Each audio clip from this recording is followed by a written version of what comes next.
Sir, मैं इस तिजोरी को खोल सकता हूँ, बस एक मौका दे दीजिए। ये बच्चा यहाँ कैसे आया? पूरा म्यूजियम ठहर गया। अमेरिका से आया बड़ा टेक्नीशियन भी हंस पड़ा। ये तिजोरी मुझ जैसे महान टेक्नीशियन से नहीं खुला। तू इसको क्या खोलेगा बे? जा, अगर तूने इसे खोल दिया, वह बोला, तो मैं तुझे 1 करोड़ दूंगा। हंसी गूंजने लगी, कैमरे चमकने लगे सर, और I बीच can में खड़ा open था this vault. फटे Just कपड़ों give में me एक one दुबला chance. सा गरीब This बच्चा। vault यह couldn't be तिजोरी opened by कोई a आम great तिजोरी technician नहीं like था। me. 5 साल पहले एक पुराने खंडहर से इसे निकाला गया था। कहा जाता था कि इसके अंदर किसी प्राचीन राजा का खजाना है, लेकिन दिक्कत यह थी, तिजोरी खुल ही नहीं रही थी। आधुनिक मशीनें फेल हो चुकी थीं, लेजर, ड्रिल, एक्सरे सब बेकार। आखिरकार अमेरिका से एक स्पेशल टेक्नीशियन बुलाया गया, लेकिन वह भी इसे नहीं खोल पाया। लेकिन उस गरीब लड़के ने वह जो कारनामा किया, उसे देखकर अमेरिका के बबे से बबे दिग्गज भी हैरान रह गए। जानने के लिए बस आखिर तक देखते रहिए दोस्तों। आज म्यूजियम खचाखच भरा था। इतिहासकार, अधिकारी, मीडिया और कोने में खड़ा था आरव, एक सफाई कर्मचारी का बेटा। उसका पिता म्यूजियम में रात की सफाई करता था। आरव अक्सर उसके साथ आ जाता था, चुपचाप कोनों में बैठकर पुरानी चीजें देखा करता। आज भी वही हुआ। जब टेक्नीशियन ने हार मानते हुए कहा, यह तिजोरी शायद कभी नहीं खुलेगी, तभी वह आवाज आई, सर, मैं खोल सकता हूं। सब पलटकर हंस पड़े। ये बच्चा, सफाई वाले का बेटा? गार्ड उसे हटाने आए, लेकिन बच्चे की आंखों में डर नहीं था, सिर्फ यकीन। जिस हॉल में अभी कुछ सेकंड पहले तक कैमरों की फ्लैश चमक रही थी, लोग हंस रहे थे, विदेशी एक्सपर्ट अंग्रेजी में कुछ समझा रहा था, अचानक वहां सन्नाटा छा गया। सबकी नजरें एक ही दिशा में घूम गईं।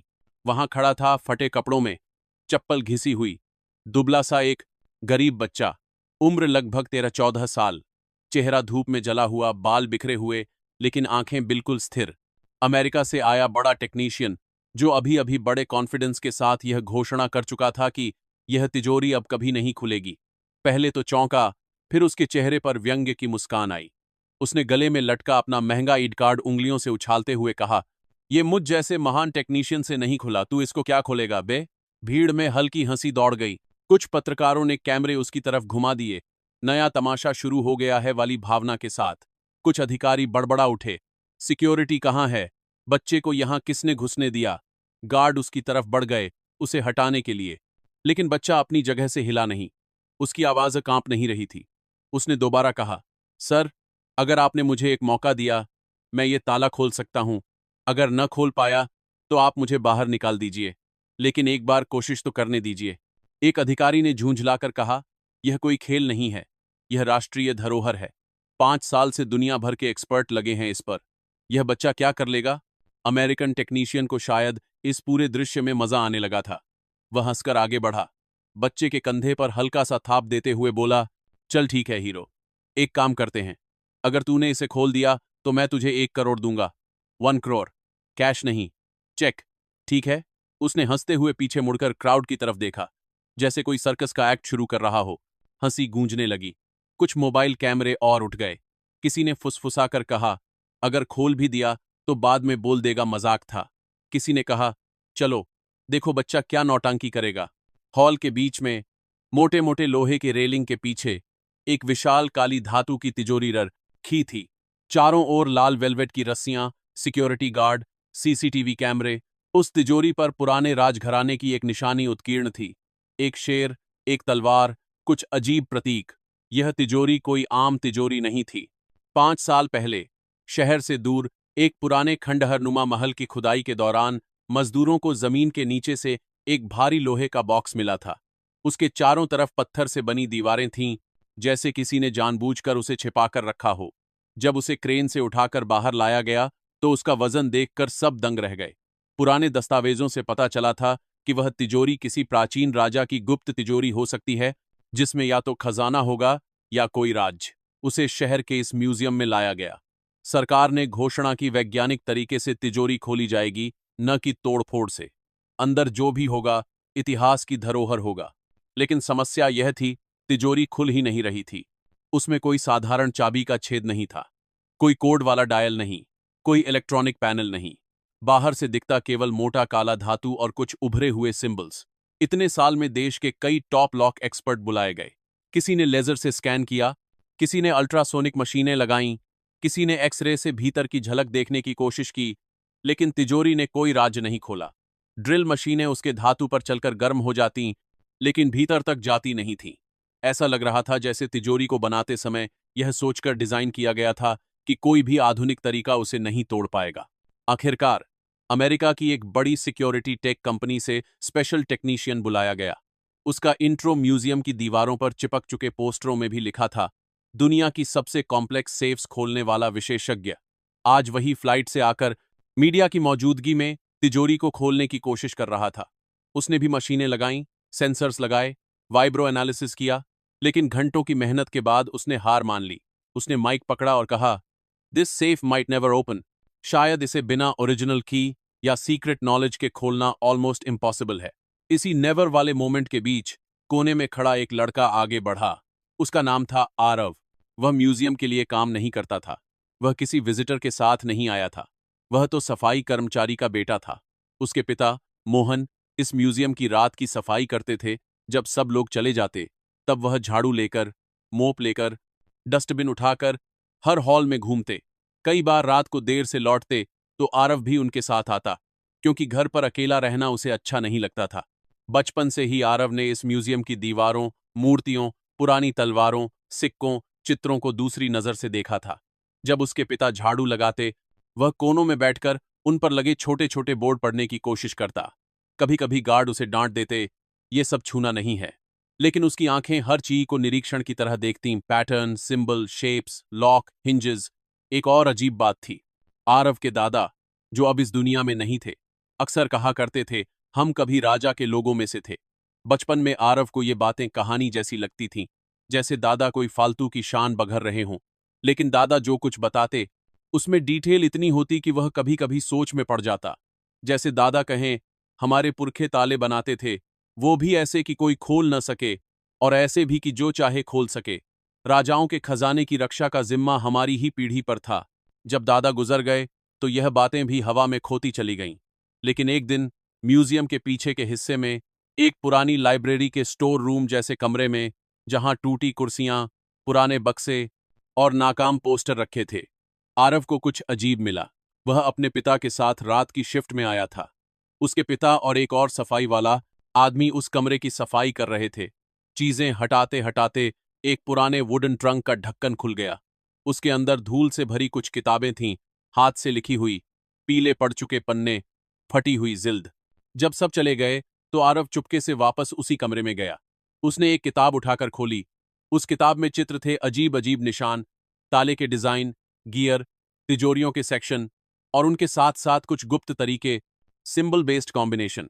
कई जगह एक ही निशान उसे म्यूजियम की तिजोरी पर बने निशान जैसा लगा। उसकी धड़कन तेज हो गई। कुछ पन्नों पर लिखा था, राज तिजोरी के गुप्त ताले का विधान, केवल वंशजों के लिए, बिना ध्वनि के खुलने वाली तिजोरी, याद से खुलने वाले लॉक। उसने पूरा नहीं समझा, लेकिन इनफ समझ गया कि यह कोई मामूली डायरी नहीं है।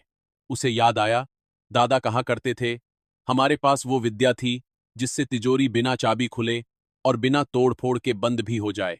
कई रातों तक जब उसके पिता ऊपर वाले हॉल में सफाई करते रहते, आरव नीचे के स्टोर रूम में बैठकर उन किताबों को पढ़ने की कोशिश करता। लैंग्वेज पुरानी थी, पर धीरे धीरे उसे सिंबल्स की भाषा समझ आने लगी। हर निशान का मतलब, हर स्क्रैच की जगह का लॉजिक। वह खाली एयर में हाथों से पैटर्न बनाकर प्रैक्टिस करता, जैसे इनविजिबल ताले को खोल रहा हो। और फिर 5 साल पुरानी उस तिजोरी की खबर जब पहली बार म्यूजियम में आई तो उसके अंदर कुछ हिल गया। जब उसने पहली बार उस तिजोरी को देखा तो वह ठिठक गया। ये वही पैटर्न है। तिजोरी पर बने कुछ निशान, कुछ कॉर्नर कट्स किताबों के डिजाइन से मिलते जुलते थे। उसी दिन से उसके दिमाग में एक पागल सा विचार घूमने लगा, क्या ये वही राज तिजोरी हो सकती है जिसकी बात दादा किया करते थे? क्या हमारे पूर्वजों ने यह लॉक बनाया था? वह घर आकर नोटबुक में स्केच बनाता, रात को किताबों से सिंबल्स कंपेयर करता। धीरे धीरे उसके दिमाग में पूरा ताले का नक्शा बनता गया। उसे समझ आया कि यह कोई रैंडम ब्लॉक ऑफ मेटल नहीं, यह inner locking plates, sliding wages और वेट बेस्ड मैकेनिज्म्स का जाल है, जो कुछ खास जगहों पर हल्का दबाव डालने से अनलॉक हो सकते हैं। लेकिन यह सब केवल थ्योरी थी, उसे प्रैक्टिकल करने का मौका नहीं था। आज जब फॉरेन टेक्नीशियन ने हार मानते हुए कहा, यह तिजोरी शायद कभी नहीं खुलेगी, तब आरव के अंदर कुछ टूटने को आया। उसे लगा जैसे उसके पुरखों की विद्या को किसी ने बेइज्जत कर दिया हो। उसी इम्पल्स में उसने आवाज लगा दी, सर, मैं खोल सकता हूं। अब वह इस मुकाम तक पहुंच चुका था कि या तो वह पूरी तरह पागल कहा जाएगा या इतिहास बदल देगा। अमेरिकन टेक्नीशियन ने मजाक में चैलेंज दे दिया। भीड़ ने तमाशा मान लिया। अब सबकी निगाह बीच में खड़े बच्चे पर थी। आरव धीरे धीरे आगे बढ़ा। उसके पिता भीड़ के पीछे से भागते हुए आए। अरे बेटा, तू क्या कर रहा है? ये सब बड़े लोगों का काम है, नीचे उतर जा। लेकिन अब बात पिता बेटे की नहीं रही थी। यह बात उसके विश्वास और पूरी वंश पर लग चुकी झूठी शान की थी। उसने तिजोरी के पास जाकर हाथ से उसकी ठंडी सतह को छुआ। धातु ठंडी थी, लेकिन उसके अंदर गर्म लहर जा रही थी। उसने गहरी सांस ली। उसने किसी मशीन की मांग नहीं की, न कोई हथौड़ा, न कोई टूल। सबको लगा कि अब ये बच्चा किसी फिल्म जैसा कुछ करेगा, दोनों हाथ फैलाकर आंख बंद करेगा, मंत्र वगैरह बोलेगा। लेकिन उसने कुछ भी ऐसा नहीं किया। उसने बस अपने हाथों की उंगलियां तिजोरी की सतह पर रखीं, ऊपर बने सिंबल्स को हल्के से छुआ, जैसे उन्हें पहचान रहा हो। उसने तिजोरी के एक साइड पर, किनारों के पास, उस जगह हाथ रखा जहां हल्का सा उभरा हुआ हिस्सा था, जो आम आदमी की नजर से छूट सकता था। लेकिन किसी ट्राक्ट एंड आंख से देखो तो वह फालतू नहीं लगता। उसने पहले उंगलियों से कुछ खास जगहों पर हल्की थाप दी। ढक ढक, जैसे किसी इनविजिबल पैटर्न के हिसाब से। धातु के अंदर कहीं से हल्की हल्की गूंज आई। फिर उसने दोनों हाथों से दो अलग अलग जगहों पर एक साथ दबाव डाला, फिर छोड़ा, फिर तीसरी जगह पर हाथ रखा। उसका पूरा अटेंशन उन किताबों की याद में था। पहले ऊपर वाली प्लेट, फिर नीचे का वेज, फिर दाहिने की स्लाइड। मीडिया वालों को यह सब धीमा और बोरिंग लग रहा था। कुछ ने कैमरा नीचे कर लिया। कुछ नहीं होगा, बस टाइम पास है। कोई विस्पर कर रहा था, देखना, थोड़ी देर में गार्ड इसे हटाएंगे।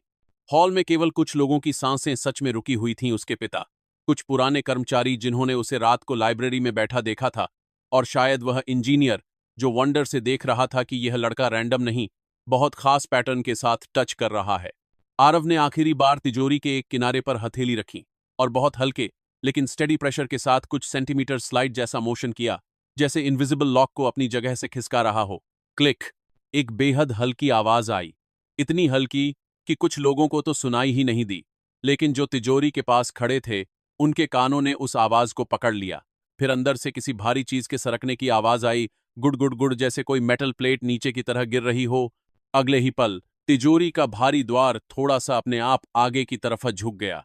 किसी ने धीरे से धक्का दिया और तिजोरी का दरवाजा खुल गया। पूरा म्यूजियम सन्न हो गया। कुछ सेकंड तक तो किसी को समझ ही नहीं आया कि हुआ क्या है। फिर अचानक कैमरों की फ्लैश एकदम तेज हो गई। भीड़ में एक वेव की तरह शोर उठा। खुल गई, तिजोरी खुल गई। किसी ने चिल्लाकर कहा, इम्पो एस साइबल। किसी ने अविश्वास में अपने सिर पर हाथ रख लिया। अमेरिकन टेक्नीशियन के चेहरे का रंग उड़ चुका था। वह तिजोरी के पास दौड़कर आया, दरवाजे के जोड़, हिंजेस, लॉक मैकेनिज्म को देखने लगा। उसने अंदर झांका, फिर बाहर देखा, फिर बच्चे की तरफ। अंदर सोना नहीं था, कोई चमकता हुआ डायमंड, कोई सोने के सिक्कों का ढेर, कोई जेवर, कुछ नहीं। अंदर थे चमड़े की पुरानी थैलियां, तांबे के cylinders, rolled up parchment, seal लगे डॉक्यूमेंट्स, राजवंश की मुहरें, कुछ दुर्लभ मुहरें और कुछ मेटालिक प्लेट्स जिन पर लिपि खुदी हुई थी। इतिहासकारों के लिए यह सोने से ज्यादा कीमती था। एक सीनियर हिस्टोरियन ने शेकी हाथों से एक डॉक्यूमेंट उठाया, उसकी राइटिंग देखी, सील देखी और भावुक होकर बैठ गए। ये तो उसी राजवंश की ओरिजिनल लैंड ट्रीटीज लग रही हैं।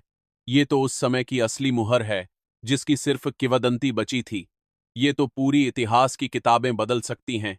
किसी ने कहा, हमने सोना खोजा था, हमें इतिहास मिल गया। अमेरिकन टेक्नीशियन, जो दुनिया भर में अपने टूल्स और कोड्स से ताले खोल चुका था, धीरे से बोला, ये असंभव है। There was no visible keyhole, no code, no combination input. How did you? Aarav ने बस इतना कहा, सर, ये ताला मशीन से नहीं, याद से खुलता है। इसे जब बनाया गया था तब उसके तरीके एक खास किताब में लिखे गए थे। मेरे दादा कहा करते थे, हमारे पूर्वज ताले बनाते थे। मुझे लगा शायद वही लोग इसे बनाते होंगे। मैंने बस वही पैटर्न अप्लाई किया जो उस पुरानी किताब में था। उसके शब्द सिंपल थे, पर उनके पीछे पीढ़ियों की नॉलेज खड़ी थी। वह सिर्फ अपनी नहीं, अपने दादा, परदादा और उनकी दुनिया की बात कर रहा था, जिसे राजा के लोग कहकर भुला दिया गया था। सरकार ने तूफानी गति से प्रेस कॉन्फ्रेंस बुलाया। बच्चे को मंच पर बुला या गया। उसके फटे कपड़ों को देख कुछ लोगों ने कहा, पहले इसे अच्छे कपड़े दो। लेकिन आरव उसी कपड़े में हल्का सा डर और गर्व एक साथ लिए स्टेज पर खड़ा था। एक अधिकारी ने घोषणा की, आज इस बच्चे ने सिर्फ एक तिजोरी नहीं खोली, उसने हमारे इतिहास का एक बंद कमरा खोल दिया है। सरकार उसकी पढ़ाई की पूरी जिम्मेदारी लेगी, उसे स्कॉलरशिप दी जाएगी, चाहे वह इंजीनियरिंग पढ़ना चाहे। उसे गार उन पर बिहार की हिस्ट्री या साइंस जो भी।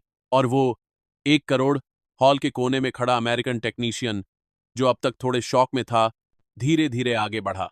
उसके हाथ में एक चेकबुक थी। उसने माइक की जरूरत नहीं महसूस की। उसने सबके सामने चेक पर अमाउंट लिखा, 1000, और बिना एक शब्द बोले वह चेक आरव की तरफ बढ़ा दिया। मैंने चैलेंज दिया था। उसने धीमी आवाज में कहा, मुझे अपना शब्द निभाना है। कभी कभी किसी कल्चर की नॉलेज किसी भी मॉडर्न टेक्नोलॉजी से बड़ी होती है। आरव के पिता के हाथ कांप रहे थे। उन्हें समझ नहीं आ रहा था कि ज्यादा वजन किसका है, उस चेक का, उस पल का, या अपने बेटे के कंधों पर अचानक आ गिरी उम्मीदों का। लेकिन असली बात पैसे की नहीं थी। असली बात यह थी कि जिस लड़के को कल तक सफाई वाले का बेटा कहकर इग्नोर किया जाता था, आज वही नेशनल स्टेज पर खड़ा था और दुनिया भर के कैमराज उसका चेहरा कैद कर रहे थे। हर ताला ताकत से नहीं खुलता। कुछ ताले इतिहास से खुलते हैं। कुछ ताले मशीन्स नहीं, यादें खोलती हैं। कुछ ताले चाबी नहीं, सही कहानी मांगते हैं। आरव गरीब था। उसके पास ब्रांडेड स्कूल नहीं था। उसकी जेब में महंगा फोन नहीं था। उसके नाम के आगे कोई डिग्री नहीं लिखी थी। लेकिन उसकी जानकारी अमीर थी, पीढ़ियों की लेगेसी से, जिज्ञासा से, और उस करेज से जो उसे भीड़ के बीच से आगे लाने के लिए काफी था। अगर आपको लगता है कि टैलेंट जगह नहीं देखता, डिग्री नहीं पूछता, सिर्फ मौका मांगता है, तो बस इतना याद रखिए, मौका हर बच्चे को मिलना चाहिए।